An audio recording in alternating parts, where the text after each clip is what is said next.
Bonjour à tous.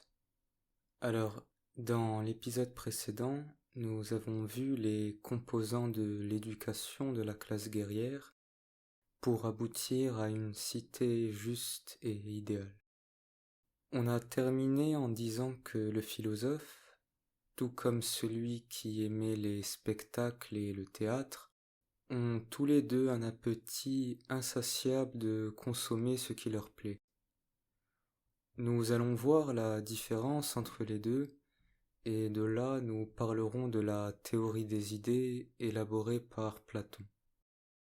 Tout d'abord, Socrate nous dit que la philosophie apporte un état mental appelé connaissance, alors que le spectacle produit une croyance ou une opinion.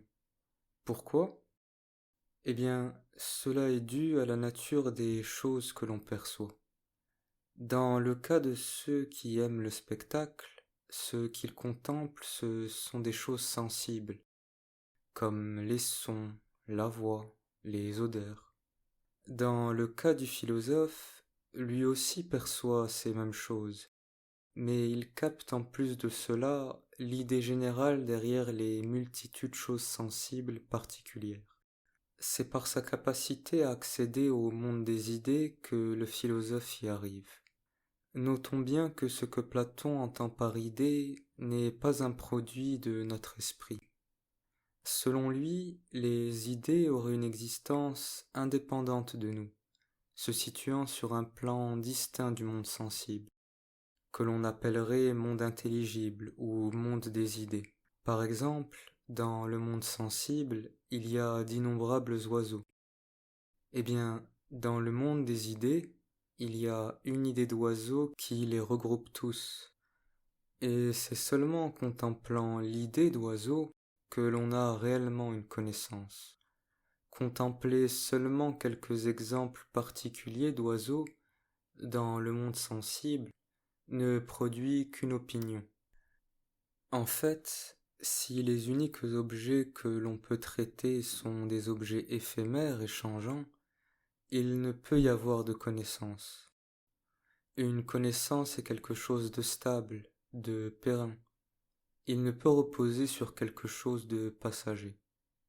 Ainsi, ce sont les idées qui sont l'unité, qui unit les divers objets sensibles en les regroupant au-delà de leur contingence.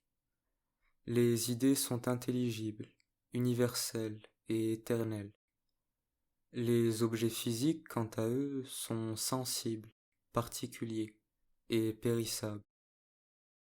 Maintenant que nous avons évoqué la hiérarchie épistémique de la théorie des idées, c'est-à-dire que objets sensibles et idées n'ont pas la même valeur quant au degré de connaissance que leur contemplation respective peut nous apporter, il faut savoir qu'il existe aussi une hiérarchie ontologique. Ce que cela signifie, c'est que les idées et les objets physiques n'ont pas le même degré de réalité. Les idées sont, pourrait-on dire, plus réelles que les objets physiques. En fait, l'ontologie de Platon se situe entre deux extrêmes. D'une part, l'ontologie d'Héraclite, pour qui l'être s'évanouit à chaque instant, et pour qui il n'existe aucune réalité durable, car tout ce qui est change continuellement, et d'autre part Parménide, pour qui la seule réalité se situe dans un être éternel et immobile. Pour lui, seul le monde intelligible est réel. Le monde sensible n'a aucun degré de réalité. Platon, lui, se situe donc entre Héraclite et Parménide. Et l'on va voir comment Platon différencie le degré d'être qui caractérise chaque élément de la réalité. En fait, lorsque nous naissons dans le monde, nous ne voyons d'abord que les objets sensibles, et nous entrevoyons une idée floue de l'idée de ces objets. À mesure que nous poursuivons notre chemin sur la voie du philosophe, nous finissons par en avoir une vision de plus en plus claire, jusqu'à arriver à contempler l'idée telle qu'elle est, et nous passons ainsi de la doxa ou opinion à la connaissance. Et en fait, même si les deux existent, les idées sont plus réelles que les objets sensibles. Comment comprendre cela? Eh bien, imaginons que je vous donne une rose que je viens de cueillir dans un parc, et par la suite je vous donne une rose en plastique que j'ai achetée dans un magasin de jouets. Les deux existent, les deux sont réels, les deux sont des roses, mais l'une, celle que j'ai cueillie, peut être considérée comme étant plus réelle que la première. On dira d'ailleurs que la vraie rose est celle-ci. De plus, l'une dépend de l'autre. On ne parlerait pas de rose en plastique s'il n'existait pas de rose naturelle.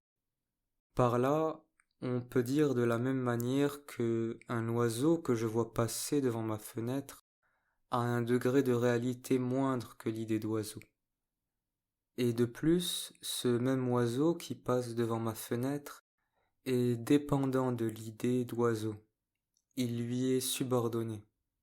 Maintenant que nous savons que objets sensibles et idées ne sont pas égaux quant au degré de connaissance qu'ils contiennent, ainsi qu'au degré de réalité qu'ils expriment, nous allons voir la hiérarchie qu'il peut y avoir au sein des idées mêmes. La doctrine des idées nous dit que lorsque deux objets partagent quelque chose en commun, eh bien, ce quelque chose correspond à une idée. Si je vois un cheval et une colombe, et que tous deux sont blancs, eh bien, c'est l'idée de blanc qui correspond à ce que partagent ces deux objets. Si je suis devant 10 chevaux, même s'ils sont différents quant à leur apparence, leur âge et leur caractère, ils peuvent tous être réunis sous l'idée de cheval. Maintenant, il se passe la même chose pour les idées. Si deux idées partagent quelque chose en commun, eh bien, cette chose en commun est une nouvelle idée, supérieure aux deux premières. L'idée de cheval et l'idée de colombe peuvent être englobées sous l'idée d'animal, par exemple. Et donc, on pourrait se demander quelle est l'idée auquel toutes les autres idées sont subordonnées. C'est-à-dire, quelle est l'idée ultime desquelles dépendent toutes les autres. Socrate nous dit que c'est l'idée de bien. Mais quel est ce bien exactement? Eh bien, forcément, il faut que cette idée ultime, cette idée de bien, soit partagée par toutes les choses bonnes. On peut commencer par deux hypothèses. D'une part, on pourrait penser au plaisir, mais le problème est que le plaisir n'est pas toujours bon. Par exemple, le plaisir de tuer, torturer ou manger jusqu'à devenir obèse sont tout sauf de bonnes choses. Ensuite, on peut penser à la connaissance. Néanmoins, le bien ne peut pas être la connaissance, car on en arriverait à dire que l'idée du bien, c'est la connaissance du bien, ce qui revient à ne rien dire au final. Au lieu d'apporter une réponse directe, Socrate va utiliser l'image du soleil pour exprimer l'idée du bien. Pourquoi le soleil? Eh bien, le soleil, pour le monde sensible, c'est ce qui nous permet de capter par la vue les objets sensibles. Sans le soleil, nous sommes plongés dans l'obscurité, et nous ne pouvons distinguer aucun objet. De même, le bien est ce qui nous permet de contempler les idées. C'est ce qui rend possible leur intelligibilité. On pourrait dire que le bien éclaire notre intelligence, c'est-à-dire que c'est la condition préalable pour que l'on puisse capter les idées par la pensée. Ensuite, deuxième point, le soleil dans le monde sensible permet aux êtres de croître. Sans soleil, les êtres ne pourraient exister. Eh bien, c'est la même chose pour le bien. Le bien est ce qui soutient l'existence des idées. Troisième point, le soleil nous permet de voir les choses sensibles, mais aussi de voir le soleil lui-même. Il en va de même pour le bien.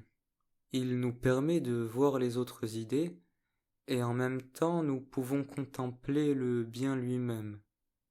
Le bien confère intelligibilité aux idées tout en étant lui-même intelligible. Enfin, dernier point, le bien est supérieur à l'être. Il est supérieur à l'être car il soutient l'être des choses, sans pour autant se confondre avec ceux-ci. De la même manière que le soleil permet la croissance d'une multitude de choses, sans pour autant se confondre avec ces mêmes choses. Jusqu'ici, nous avons parlé d'objets sensibles d'une part et d'idées d'autre part.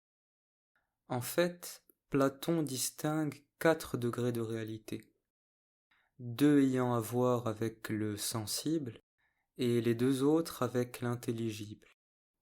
Si l'on veut les énoncer un par ordre croissant de réalité, on peut commencer déjà par le monde sensible. Le premier degré inférieur du monde sensible contient les ombres ou les reflets des objets sensibles. On peut donner l'exemple d'un mirage dans un désert ou du reflet de nous-mêmes que l'on voit dans une rivière. C'est donc le degré le plus bas de réalité et de connaissance.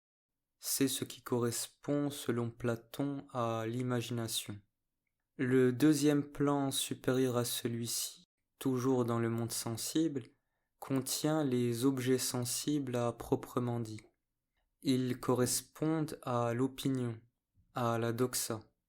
On peut noter que les ombres et les reflets dépendent de ceux-ci, de la même manière que mon ombre ne pourrait exister si je n'existais pas d'abord au préalable.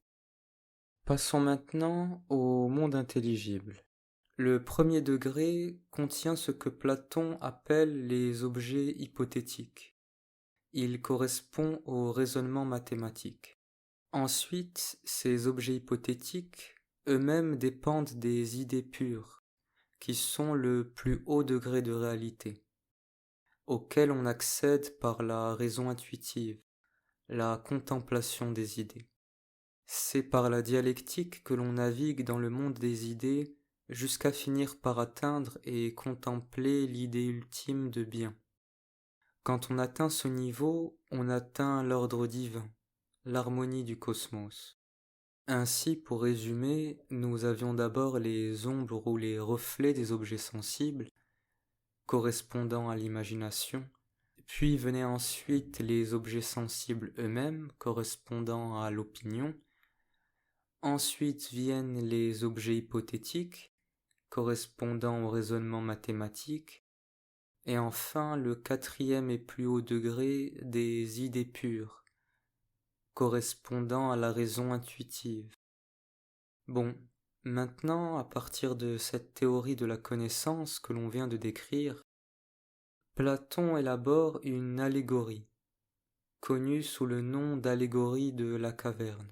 Il est inutile de chercher ici des ressemblances point par point entre la théorie de la connaissance et l'allégorie de la caverne, car par la théorie même de Platon, on sait que l'allégorie est une copie de la réalité, et est donc forcément une forme dégradée de celle-ci. Donc le mythe commence dans une caverne, la caverne représentant le monde sensible. Dans cette caverne, des hommes sont attachés et regardent le mur ou la paroi de la caverne. Derrière eux, hors de leur vue, il y a un feu qui brûle, et devant ce feu, des hommes portent des objets, de telle manière que des ombres correspondant à chaque objet sont projetées sur le mur que fixent les hommes attachés. Ainsi, les ombres représentent le niveau le plus bas de la réalité. Ensuite viennent les objets sensibles qui se situent derrière eux, devant les flammes. Après cela, à l'extérieur de la caverne se trouve le monde intelligible. Bien. Imaginons que l'un des prisonniers réussisse à se libérer de ses liens. S'il se retourne, il ne comprendrait pas dans un premier temps ce que sont les objets qui se trouvaient auparavant derrière lui. et qui étaient à l'origine des ombres qu'il prenait pour la réalité. De plus, le feu qui éclaire ces objets sensibles lui fera mal aux yeux, et il voudra initialement se retourner pour rester confortablement avec ces ombres. Maintenant, s'il décide de surmonter la souffrance qu'il expérimente pour continuer l'ascension, il doit aller hors de la caverne. Là, il se passe la même chose. Il ne comprend pas ce qui se trouve en dehors, et il est aveuglé par la lumière du soleil cette fois. Il devra alors encore fournir un dernier effort pour d'abord voir les objets en dehors, qui, rappelons-le, correspondent aux idées, pour pouvoir ensuite prétendre à la contemplation du soleil correspondant au bien. Dernière chose avant de terminer cette vidéo, notons que pour se libérer, le prisonnier a besoin de quelqu'un qui ait déjà fait le voyage. Or, ce que nous dit Platon, c'est qu'il y a de grandes chances que, en voulant libérer les prisonniers, ceux-ci, ne comprenant pas l'initiative du philosophe, pourraient se ruer sur lui et le tuer.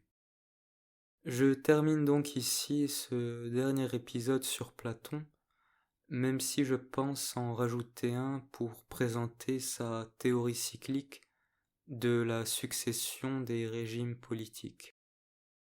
Eh bien, sur ce, je vous dis merci pour votre écoute et à très bientôt pour une prochaine vidéo.